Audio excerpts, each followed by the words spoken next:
If you ever wondered if you can rent an airplane just like you rent cars, you've come to the right place. In today's episode of Aviation Intrigue, we have some surprising and interesting facts for you. Most people have rented a car for one time or another.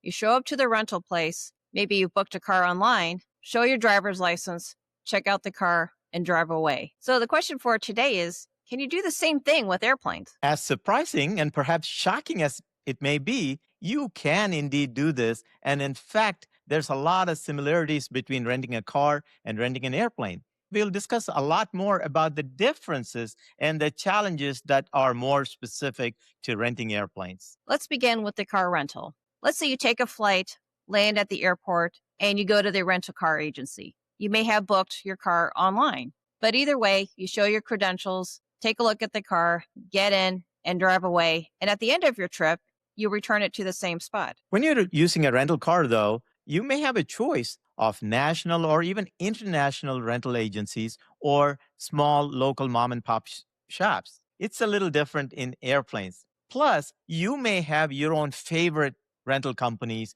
because they give you frequent renter points, perhaps. Now for the kicker. If you want to rent an airplane, first of all, you should be in flight training or have a pilot's license. So there are fewer numbers available for that. Second of all, usually you're going to be tied to a certain location, like your home-based airport, in order to rent. You really have a hard time just going anywhere across the country or across the world, showing up as a pilot and renting an airplane. We'll explain why. Like car rental agencies, there are places you can rent airplanes from, and typically they are located at airports for obvious reasons. And in general, there are two kinds of places you can rent from. One is called an FBO, or a fixed based operator, and the other one, flight schools. FBOs are responsible for maintaining airports, running the services for pilots, and sometimes renting airplane. These are located at airports of all sizes, from local municipal airports to larger county airports and to some large city or international airports. Similarly, flight schools can be small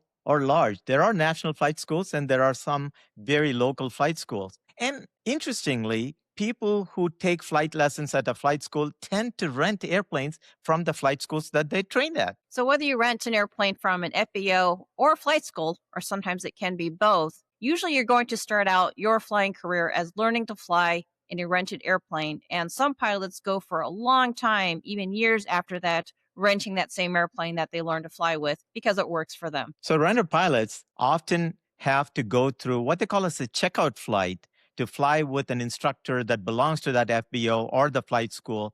This is done typically for insurance purposes, but also for your own protection so that you are more familiar with that particular aircraft. It's also common when you're renting that you'll need to stick to one particular kind of aircraft due to familiarity and sign a renter's agreement. This helps you get on their insurance, helps you maintain currency and following the rules in operating that aircraft. And by the way, all the FAA regulations for pilot currency and proficiency do apply. And so this is all included in the renter's agreement. And don't be surprised if the FBO or the flight school asks you to carry your own renter's insurance on top of what they provide. And this is done for additional coverage. No matter what, you will usually book the plane online. But unlike a car rental, the availability of the aircraft may be limited because there may not be enough aircraft. And so you may have to try to marry your schedule with the airplane availability. So let's talk about the airplane rental process and how it might differ from car rentals. One big difference in renting an airplane is that the government really expects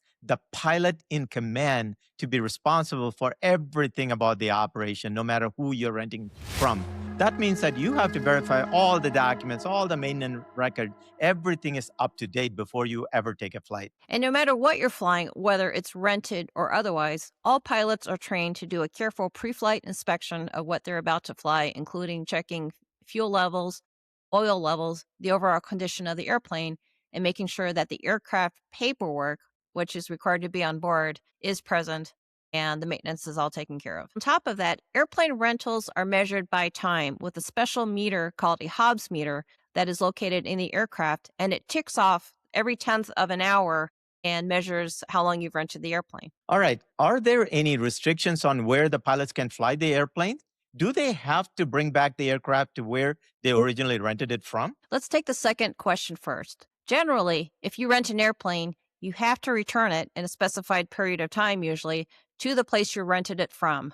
Most FBOs and flight schools are not national chains, so that's very limiting in terms of where you have to return the aircraft. So, in addition to where you have to return it, there may be additional limitations such as not crossing international borders or other domestic limitations. The renter's agreement typically includes all these limitations that you should read ahead. And as we discussed in previous episodes on flight planning, navigation, and fuel, the pilot in command, is responsible for the operation of the aircraft and the flight from there. You may have noticed when renting a car that sometimes they offer you what is called as a fuel prepay service. That means that you're paying for the fuel and you can return it with empty tank if you want or near empty tank. Similarly, there are two ways to handle fuel in an airplane. In aviation, these are known as dry or wet rates. So, a dry rate would be when you buy your own fuel and you're renting the aircraft. A wet rate includes fuel, so that when you rent the aircraft,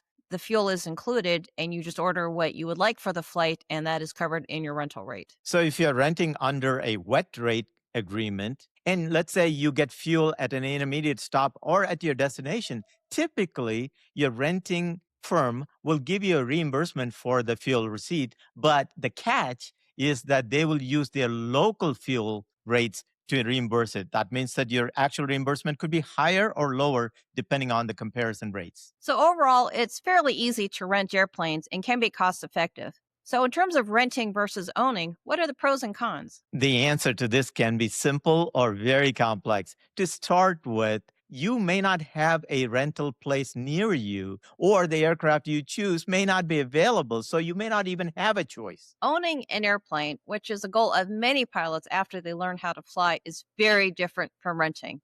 The comparison is not unlike buying a house versus renting an apartment. When you're renting, you're not able to make any changes or modifications to the aircraft, and you can't control the cost of flying. For owning an airplane, there are a lot of modifications and changes you can do. And in terms of maintenance, you get to make those decisions as the owner. Of course, that flexibility comes with a lot of expenses. First of all, you have a large capital expenditure to acquire the plane, and then you have maintenance, both known and unknown, insurance, all kinds of headaches that you have to deal with. That can make renting airplanes a convenience because you don't have to worry about taking care of the maintenance.